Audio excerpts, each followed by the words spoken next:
அனைவருக்கும் வணக்கம். இயற்கை ஜோதிட சேனலுக்கு உங்கள் அனைவரையும் அன்புடன் வரவேற்கிறேன். 4ஆம் தேதி பிறந்தவர்கள் எப்படி இருப்பார்கள் என்று பார்க்கலாம். 4ஆம் தேதி பிறந்தவர்கள் சளைக்காத, ஓயாமல் உழைக்கக்கூடியவர்கள். எந்த வேலையை சூஸ் பண்ணாலும் அது அலைந்து திரிந்த வண்ணம் போதுதான் இருக்கும். அதாவது ஓடிக்கொண்டே இருப்பார்கள். ஒரு இடத்தில் உட்கார்ந்து இவர்களால் ஒரு வேலை செய்ய முடியாது. அதிக நேரம் உட்கார்ந்து வேலை செய்ய முடியாது. அதனால் இவர்கள் எப்பொழுதுமே இந்த டிரைவிங் வேலை, போக்குவரத்து வேலை, சூப்பர்வைசர் வேலை, அதாவது போக்குவரத்து அமைச்சராக இருக்கக்கூடிய ஒரு வாய்ப்பு இவர்களுக்கு இருக்கும். இவர்களுக்கு 4ஆம் எண் என்பது ராகுவின் அம்சமாகும். இந்த ராகுவோட அம்சமா இருக்கிறதுனால இவர்கள் எதை செய்தாலும் சிறியதாக எதையும் செய்ய மனம் தோணாது. ஆனா நாட்களை பார்த்தீங்கன்னா எப்பொழுதுமே சிக்கனமா இருக்கணும் என்று அதே தான் சொல்லுவார்கள். ஆனால் சிக்கனமாக இவர்களால் எதையும் செய்ய முடியாது. எதையுமே பிரம்மாண்டமாக தான் செய்யணும், அதிகப்படியாக தான் செய்யணும். 4ஆம் தேதியில பிறந்த ஆண்களிடம் கடைக்கு சென்று ஒரு 100 ரூபாயை கொடுத்து மளிகை செலவு வாங்கிட்டு என்று சொன்னால் அவர் 100 ரூபாய்க்கு மேல செலவு பண்ணிட்டு இன்னும் 10 ரூபாய் கடை வச்சுட்டு வருவார். ஏன்னா ஒரு பொருள் வாங்கினா அதை நிறக்க வாங்கணும்னு மனசுக்குள்ள இருக்கும். ஆனா வெளியே சொல்லும் போது ரொம்ப கருமையா பேசுவார்கள். ஒரு கருமி கஞ்ச பயன் என்று பெயர் எடுப்பார்கள் ஒழிய, ஆனால் உண்மையாலுமே இவர்கள் கஞ்ச பயன் அல்ல, தாராள பிறப்பு என்று சொல்லலாம். அது மற்றவர்களுக்கு அல்ல, தன் குடும்பத்துக்காக. இந்த 4ஆம் தேதியில் பிறந்தவர்கள், 4ஆம் தேதி என்றால் பிறந்த தேதி 4ஆக இருந்தாலும் சரி, பிறந்த தேதி, மாதம், வருடம் இந்த மூன்றையும் கூட்டி மொத்தமாக எண்கள் 4 வந்தாலும் சரி, இந்த 4ஆம் தேதி பிறந்தவர்கள் குடும்ப பொறுப்புல ரொம்ப ரொம்ப உன்னதமானவங்க. தன்னுடைய சக கூட பிறந்தவங்க மூத்தவங்களா இருந்தா கூட அவங்களையும் தன்னோட கண்ட்ரோல்ல வச்சுக்கணும்னு நினைப்பாங்க. இவங்களுக்கு எப்போதுமே இவங்களும் உண்மைவாதியா இருப்பாங்க. இவங்க கூட இருக்கிறவங்களும் உண்மைவாதியா இருக்கணும்னு சொல்லி பிடிவாதம் பிடிப்பாங்க. அதாவது ஒரு குடும்பத்துல பெரியவங்க என்று பார்க்காம கூட சட்டம் திட்டமா நீ இப்படித்தான் இருக்கணும் என்று நேர்மையாக பேசுவாங்க. ஆனா அதே கூட பட்டவங்களுக்கு அது எரிச்சல் இருக்கு. நீ என்னோட வயது சின்ன, வயதில் குறைந்தவங்க, அதனால நீ அதிகம் பேசக்கூடாது என்று அவங்க எரிச்சல் அடைவாங்க. இவங்க அதையெல்லாம் பொருட்படுத்திக்க மாட்டாங்க. இவங்களுக்கு தேவை தன்னை சார்ந்தவங்க, தன் குடும்பத்தை சார்ந்தவங்க நல்லபடியா இருக்கணும், லட்சியத்தோட இருக்கணும், நல்ல நிலைக்கு வரணும். அதற்காகவே இவங்க அவங்கள கண்டிஷன் போடுறது, அந்த கண்டிஷன் அவர்களுக்கு டார்ச்சராக தெரியும். 4ஆம் தேதி பிறந்தவர்கள் ஆணாக இருக்கட்டும் பெண்ணாக இருக்கட்டும் கனத்த குரலில் தான் பேசுவார்கள்.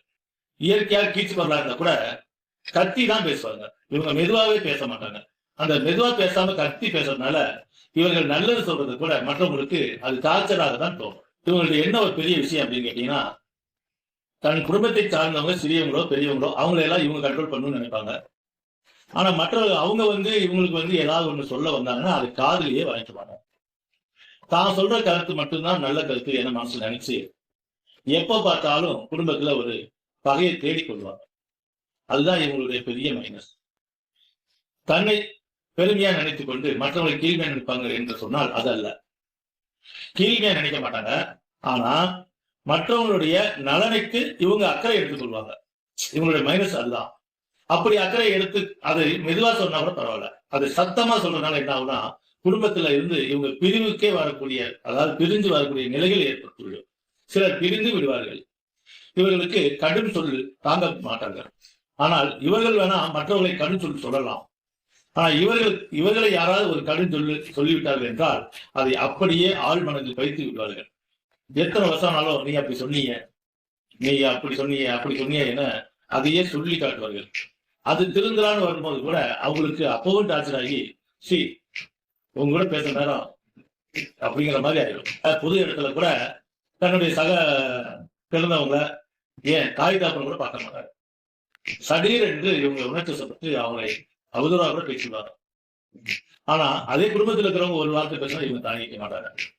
அதை 100 தடவை சொல்லி காட்டுவாங்க. இதனாலேயே இந்த குடும்ப வாழ்க்கை என்பது மன வாழ்க்கையும் அப்படித்தான். மன வாழ்க்கையிலும் 4ஆம் நம்பர்ல பிறந்தவங்க நிறைய பேர் 4ஆம் தேதி, 13ஆம் தேதி, 22ஆம் தேதி இந்த தேதியில பிறந்தவங்களுக்கு பார்த்தீங்கன்னா பெரும்பாலும் 70% ஆணாக இருக்கட்டும் பெண்ணாக இருக்கட்டும் மன முறிவு அதிகமாக ஏற்பட்டது. ஒண்ணு திருமணமாகி வெளிநாடு சென்று விடுவார்கள், அல்லது ப்ரமோஷன் ஆகி தூரமா சென்று விடுவார்கள். இந்த மாதிரி ஏதோ ஒரு ஆக சண்டை போட்டாவது பிரிஞ்சுடுவார். ஆக குடும்பத்தோடு அன்றாட வாழ்க்கை இவர்களால் வாழ முடியாமல் போயிடும். ஏனென்றால் இந்த ராகு பகவான் என்றாலே அலைச்சலுக்கு சொந்தக்காரன், லாங்குக்கு சொந்தக்காரன், அதாவது டிஸ்டன்ஸுக்கு சொந்தக்காரன். இவர்களுக்கு பெருசு பெருசா செய்யணுங்கிற அந்த எண்ணமே பார்த்தீங்கன்னா இவர்களை பிரித்து கொண்டு போயிடும். அதனால் இந்த 4ஆம் தேதியில் பிறந்தவர்கள் இந்த வீடியோ பார்த்தீர்கள் என்றால் உங்களுடைய மைனஸை நீங்கள் திருத்திக் கொள்ள வேண்டும். இது என் ஆர்டரெல்லாம் இல்லை, இது என்னுடைய அனுபவத்தில் நான் கண்ட உண்மையும் ஆகும், இது ஜோதிட ஆய்வும் ஆகும். அதே போல் குடும்பத்தில் மட்டுமல்ல, வேலை, அலுவலகம், ஆபீஸ், இந்த மாதிரி தொழில் செய்கிற இடத்துலையும் அப்படித்தான். சடீர் என்று உணர்ச்சி வசப்பட்டிருக்கிறார். சடீர் என்று உணர்ச்சி வசப்படுவது என்ன காரணம் என்றால், அந்த நிர்வாகத்தை இவர்களுக்கு ஒப்படைத்திருந்தாலும் சரி, ஒப்படைக்காமல் இருந்தாலும் சரி, ஒரு இடத்துல போகும்போது ஃபர்ஸ்ட் ஏனோ தானே இருப்பாங்க. ஒரு 10 நாள் ஆயிடுச்சு அப்படின்னா அந்த இடத்துல இருக்கிற பொறுப்பை பூரா இவங்களே எடுத்துக்கொள்வாங்க. அது யாருக்கும் ரைட்ஸ் கேட்க மாட்டாங்க. அந்த அளவுக்கு இவங்க உணர்ச்சி வசப்படக்கூடியவங்க. நாம இருக்கிற இடத்துல சுத்தமா இருக்கணும், நம்ம இப்படி இருக்கணும், அப்படி இருக்கணும். இந்த 4ஆம் நம்பர் இருக்கிறதுனால 4 திசை குறித்து, மூளைகளை குறித்து, இந்த 4ஆம் புறமும் இப்படித்தான் இருக்கணும் அப்படின்னு இவங்க ஒரு கட்டம் போட்டுவாங்க. இவங்களுக்கு இவங்களே தான் தீங்கு விளைவிச்சுவாங்க ஒழிய மற்றவர்கள் யாரும் இவர்களை தீங்கு செய்ய மாட்டார்கள். அதனால இவங்க அதீத பொறுப்புணர்ச்சி எடுத்துக்கொண்டு அதை சலித்து கொண்டு பேசக்கூடிய நிலை ஏற்படும். அதை மட்டும் நீங்க திருத்திக் கொண்டால் போதும். மற்றபடி இந்த ராகு பகவானுக்கு காசில் எந்த குறையும் வராது. 4ஆம் தேதி பிறந்தவங்களுக்கு எப்படியும் ஏதோ ஒரு வகையில் பணம் வந்து கொண்டே, அதாவது இவர்கள் சாதாரண ஒரு ஏழை குடும்பத்தில் பிறந்தா கூட 4 விதமான தொழில் செய்து கூட இவர்கள் காசை பற்றி விடுவார்கள். அதீத திறமைசாலி. இவர்கள் மூளைத்திறன் மின்னல் விளக்கு. எதை பார்த்தாலும் அதை அப்படியே ஆராய்ந்து பார்ப்பார்கள். ஒரு செடி இருக்கு என்றால் அந்த செடி மேலோட்டமா பார்க்க மாட்டார்கள். அந்த பூ, காம்பு, செடி, வேறு, அந்த வேர்கடியில மண்ணு, அந்த மண்ணு என்ன தன்மை என அந்த மாதிரி எதை பார்த்தாலும் அந்த ஆணி வேறு சொல்லுவோம் இல்லையா, அந்த மாதிரி தன் மனது ஆராய்ச்சி பண்ணும். எதையும் சட்டை என்று கற்றுக்கொள்வார்கள். கத்தியாக இருக்க மாட்டார்கள்.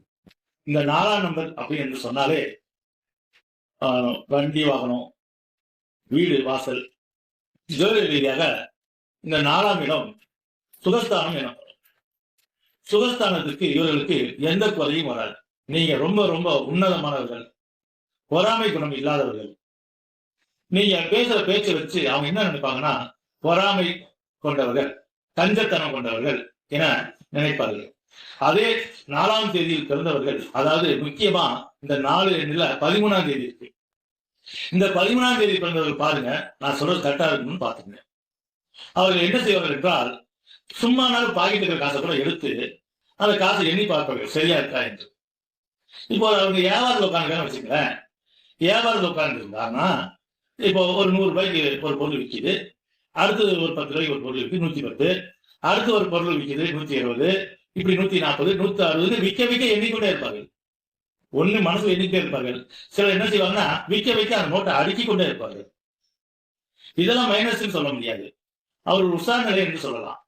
சரி, இது பரவாயில்ல. ஆனா அதுலயும் அந்த 13ஆம் தேதியில பிறந்தவர்களுக்கு இன்னும் சிலர் இருக்காங்க. அதுலயே அந்த 13ஆம் தேதி பிறந்தவங்கள 40% பேரு மிக மிக குடும்பத்துல இருக்கிறவங்கள்ட்ட கூட கணக்கு பார்த்து தான், ஒரு சோப்பா இருந்தா கூட கணக்கு பார்த்து தான் அது கொடுப்பாங்க. சரி, அப்படி கணக்கு பார்த்து கொடுக்குறாரு, இவர் வாழ்க்கையில் உயர்ந்து வரா என்று பார்த்தால் அதுதான் இல்லை.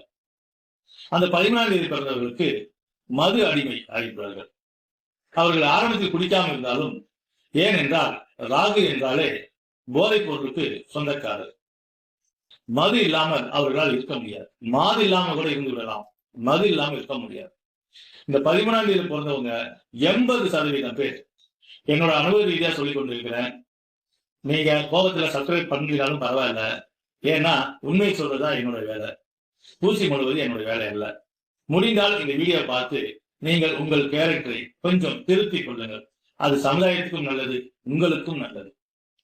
குறிப்பா 13ஆம் தேதி தான் ஏன் சொல்றேன் அப்படின்னா, அது 1ம் 3ம் சேர்ந்து 4ஆகுது. அதாவது சூரியனும் குருவும் சேர்ந்து ராகுவின் அம்சத்தை பெறுகிறது. 13ஆம் நம்பர்ங்கிறது ஆரம்ப நிலையில எந்த ஒரு நிலை செய்யாது. பாருங்க, ஒரு வண்டி எடுத்துக்கங்க, ஒரு வீட்டு நம்பரா இருக்கட்டும், ஆரம்ப நிலையில அவங்கள நல்ல நிறைய பொருள் எல்லாம் வாங்க வைக்கும். அப்புறம் போக போக பாத்தீங்கன்னா அப்படியே விரயமாகி கடைசியில ஜப்திக்கு வர நிலைக்கெல்லாம் வந்துடும். இந்த 13ஆம் நம்பர் வீடு 13ஆம் நம்பர் வீட்டுல இருக்கிறவங்க அனுபவிச்சிருப்பாங்க இதை. அப்படிப்பட்டவங்க இந்த வீடியோ பாத்தீங்க அப்படின்னா இது உண்மை என்று நீங்க நினைத்தால் நம்ம வீடியோ ஷேர் பண்ணுங்க. இவர்கள் அதிகமா பொறுப்பெடுத்து அதிகமா டென்ஷன் ஆகுறதுனால இவர்களுக்கு முதல் வழியே முதுகு தண்டு வலி வந்துவிடும். முதுகு தண்டு வலி, சிறுநீரக கோளாறு, கல்லடப்பு, மூட்டு வலி வந்து அவதிக்குள்ளாவார்கள். அதனாலதான் நீங்க இப்படி எல்லாம் அவதிப்படக்கூடாதுக்காகத்தான், உங்க டென்ஷனை குறைக்கிறதுக்காகத்தான் இந்த மாதிரி நம்ம வீடியோவை பதிவிடுறோம். அதனால தயவு செய்து, உங்களுக்கு பொறுப்புணர்ச்சி அதிகம் இல்லை என்று சொல்லல, ஆனா அதே டைம்ல கொஞ்சம் விட்டு கொடுத்து போங்க. நீ விட்டு கொடுத்து போறவங்க என்னைக்கு கெட்டது இல்லை. அதனால டென்ஷனை குறைச்சிக்கங்க. நீங்க டென்ஷனை மட்டும் குறைச்சிட்டீங்கன்னா உங்களை மாதிரி நல்லவங்க யாருமே இல்லை. பொதுவாக 4ஆம் தேதியில் பிறந்த 90% பேர் உத்தமர்கள், நல்லவர்கள், நாட்டுக்காக எதையும் செய்யக்கூடிய தியாகம் உள்ளவர்கள். இவர்கள் இந்த 4ஆம் தேதியில் பிறந்தவர்கள் கிட்டத்தட்ட ஒரு செவ்வாய் பகவான் மாதிரி, அதாவது போர் வீரர்கள் என்று சொல்லலாம். இவர்கள் அரண் மாதிரி, அதாவது ஒரு குடும்பத்துக்கு எப்படி ஒரு இடுப்புல ஒரு அரணாக்கா ஒரு பாதுகாப்பா இருக்குதோ அந்த மாதிரி ஒரு 4ஆம் நம்பர் ஒருத்தர் வீட்டுல இருக்காங்க அப்படின்னா அந்த வீடு அதிர்ஷ்டசாலி என்று சொல்லலாம். அதே போல் விருச்சிகராசிக்கு அப்படிதான் சொல்லியிருக்கேன். ஒரு குடும்பத்துல ஒரு விருச்சிகராசி பிறந்தது சொன்னா அந்த குடும்பம் அதிர்ஷ்டசாலி என்று சொல்லலாம். எதுல அதிர்ஷ்டசாலி? பணங்காசுலயோ செல்வத்திலேயோ அல்ல. அந்த குடும்பம் கெட்டு போகாத அளவுக்கு அந்த குடும்பத்தில் இருக்கிறவங்க எல்லாரும் நல்லா இருக்கணும்னு சொல்லி, இவங்க சிறு வயசா இருக்கலாம் அல்லது பெரிய வயசா இருக்கலாம், குடும்ப பொறுப்பு இவர்களுக்கு அதிகம். அவங்களை எப்படியாவது தான் கெட்ட பேர் வாங்கியாவது அவங்களை திட்டி கத்தி எப்படியாவது சரி பண்ணணும்னு இருக்கக்கூடிய உணர்ச்சி வசப்படக்கூடியவர்கள், உத்தமர்கள். இவர்கள் நல்லவர்கள் தான். இவர்கள் ஆளுதான் காரசாரம் என்றால் இவர்கள் சாப்பிடுகிற பொருளும் அப்படித்தான். எதை எடுத்தாலும் அதீத காரமா சாப்பிடுவார்கள். ஏதோ ஒரு சிலர் மட்டும்தான் காரம் பிடிக்காது.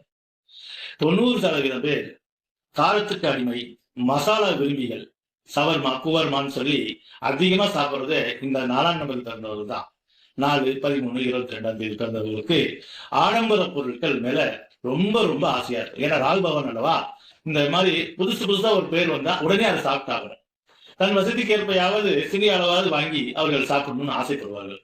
அதனாலே இவர்களுக்கு வயிறு தொந்தரவு, வாயு தொந்தரவு, இந்த மூட்டு வலி, இந்த மாதிரி எல்லாம் நிறைய பிரச்சனைகள் வர ஆரம்பிச்சு. ஆனாலும் இதுல பெரிய அதிசயம் என்னவென்றால் இவர்களுக்கு இயற்கையிலேயே நோய் எதிர்ப்பு சக்தி அதிகமா இருக்கு.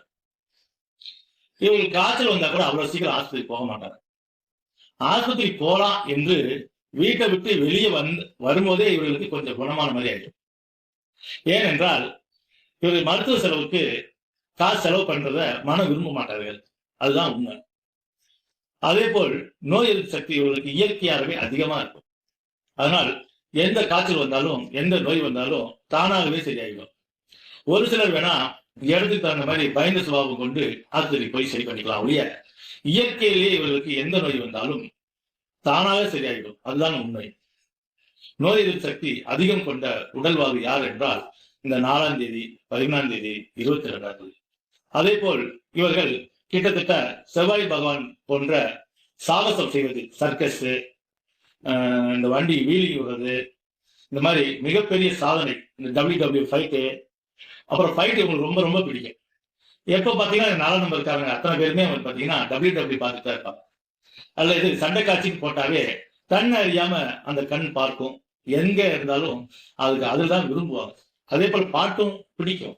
ஆனாலும் சண்டை காட்சிகள் அதிகமாக பிடிக்கும். இந்த 4ஆம் தேதி பிறந்தவர்கள் ராகு பகவான் ஆதிக்கம் கொண்டதால் ஆடம்பர விரும்பிகளாக இருப்பதால் எப்பொழுது பார்த்தாலும் எவ்வளவுதான் இவர்கள் சம்பாதித்தாலும் பணம் பற்றாக்குறை என்பது ஒரு நிலை இருந்து கொண்டே இருக்கும்.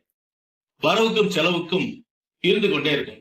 ஆனாலும் எந்த வகையிலையும் எப்படியும் சம்பாதிக்கக்கூடிய திறமை உள்ளவர்கள். இதில் 60% பேர் தனக்கு எவ்வளவு கஷ்டம் இருந்தாலும் இவர்களிடம் போய் யாராவது கெஞ்சி கேட்டு அழுது விட்டால் உடனே தன்னிடம் உள்ளதை எடுத்து கொடுத்து விடுவார்கள். பார்ப்பதற்கு கஞ்சப்பயன் என்று பெயர் எடுப்பார்கள். கத்தி கத்தி பேசுறேன் என்று பெயர் எடுப்பார்கள். இப்படியெல்லாம் கெட்ட பெயர் எடுப்பார்கள். ஆனா அதே யாராவது அழுது நான் இப்படி இருக்கேன் அப்படின்னு சொல்லிட்டா இவர்கள் எங்கிருந்து அந்த கருணை வரும் என்று தெரியாது. தாராள பிறப்பு யார் என்றால் அது இவர்களுக்கு தான். தன் வீட்டுல ஓட்டச்சட்டி இருந்தாலும் பரவாயில்ல சொல்லி அடுத்தவங்களுக்கு புது பாத்திரம் வாங்கி கொடுப்பாங்க. அப்படியாப்பட்ட 4ஆம் நம்பர் இருக்காங்க. அப்ப இப்படியெல்லாம் நீங்க இருக்கிறவங்க ஏன் உங்க கோபத்தை நீங்க குறைச்சிக்கிட்டு நல்ல பேரை நீங்க வாங்கிக்க கூடாது? அதே போல் தொழிலும் அப்படித்தான். தொழில்ல இவர்களிடம் ஒரு தொழிலை ஒப்படைச்சுட்டோம் என்றால் அதை மிக நேர்த்தியாகவும் கடமை கண்ணியத்தோடவும் அந்த 4 மூலையும் சரியா இருக்கா அப்படிங்கிற ஒரு நோக்கத்தோடவே எதை செய்தாலும் அது பர்ஃபெக்டா ஒரு சதுரம் வடிவங்கிற மாதிரி அந்த ஒரு நேர்த்தியோட செய்வார்கள். இவர்கள் தொழில் அவ்வளவு அபாரமாக இருக்கும். அதிகமாக இவர்கள் மரஜாமான், நகைக்கடை, வேலைக்கு போதா இருக்கட்டும் அல்ல சொந்த நகைக்கடை இருக்கட்டும். உடனே நான் எங்க நகை போதெல்லாம் கேட்காதீங்க. அவரவர் வசதி தகுந்த மாதிரி வசதி இருந்தா நகை வைக்கலாம், வசதி இல்லாத நகை வேலைக்கு போகலாம், அவ்வளவுதான். அப்போ மரசாமான், பர்னிச்சர், வண்டி ஓட்டுற வேலை, இந்த மாதிரி அதிகமா இவங்களை கவரக்கூடிய வேலை. அது போக எண்ணற்ற வேலைகள் இருக்கு. இருந்தாலும் இவர்கள் இதுலதான் அதிக நாட்டம் இருக்கும். அப்புறம் எலக்ட்ரானிக்ஸ் வேலை, எலக்ட்ரானிக்ஸ், அது அப்புறம் மது, பிராந்தி கடையில கேண்டீன் எடுக்கிற வேலையா இருக்கட்டும் அல்லது பிராந்தி விற்கிற சேல்ஸ்மேனா இருக்கட்டும், இவங்க தான் அதுல அதிகமா இருப்பாங்க. பெரும்பாலும் இந்த 4ஆம் தேதி பிறந்தவர்கள் 40 வயது வரை சகல வித்தையும் கத்து தேர்ந்து விடுவார்கள். இதில் சிலர் அல்ல பலரும் 40 வயசுக்கு மேல் ஆன்மீகத்தை தொட ஆரம்பிப்பார்கள் அல்லது உன்னதமான நிலையை எய்துவார்கள். நல்ல திருந்தி தான் கெட்டது போல் மற்றவர்கள் கெடக்கூடாது என்று இந்த சமுதாயத்தை ஒரு சீர்திருத்தமாத்தான் கண்ணோட்டமா பார்ப்பார்கள். எல்லாருக்கும் அட்வைஸ் பண்ணுவார்கள். டேய், நான் அப்படி இருந்தாடா சீரியஸ்ல, நான் இப்படி இருந்தேன்டா, நீ இனிமே இப்படி இருக்காத, நீ நல்லா இரு என எல்லாத்துக்கும் புத்தி சொல்ற அளவுக்கு கூட இந்த ராகு பகவான் இந்த 4ஆம் தேதியில் பிறந்தவர்களுக்கு இரட்டைத்தன்மை கொடுக்கும். அதாவது ஒன்று, இவர்களுக்கு சிறு வயது முதலே திருமணமாகிவிடும், அல்லது சிலருக்கு 40 வயதுக்கு மேலதான் திருமணம். ஆக ஒன்று இவர்களை சன்னியாசித்துக் கொண்டு போய்விடும் அல்லது குடும்ப வாழ்க்கையில் நுழைத்துவிடும்.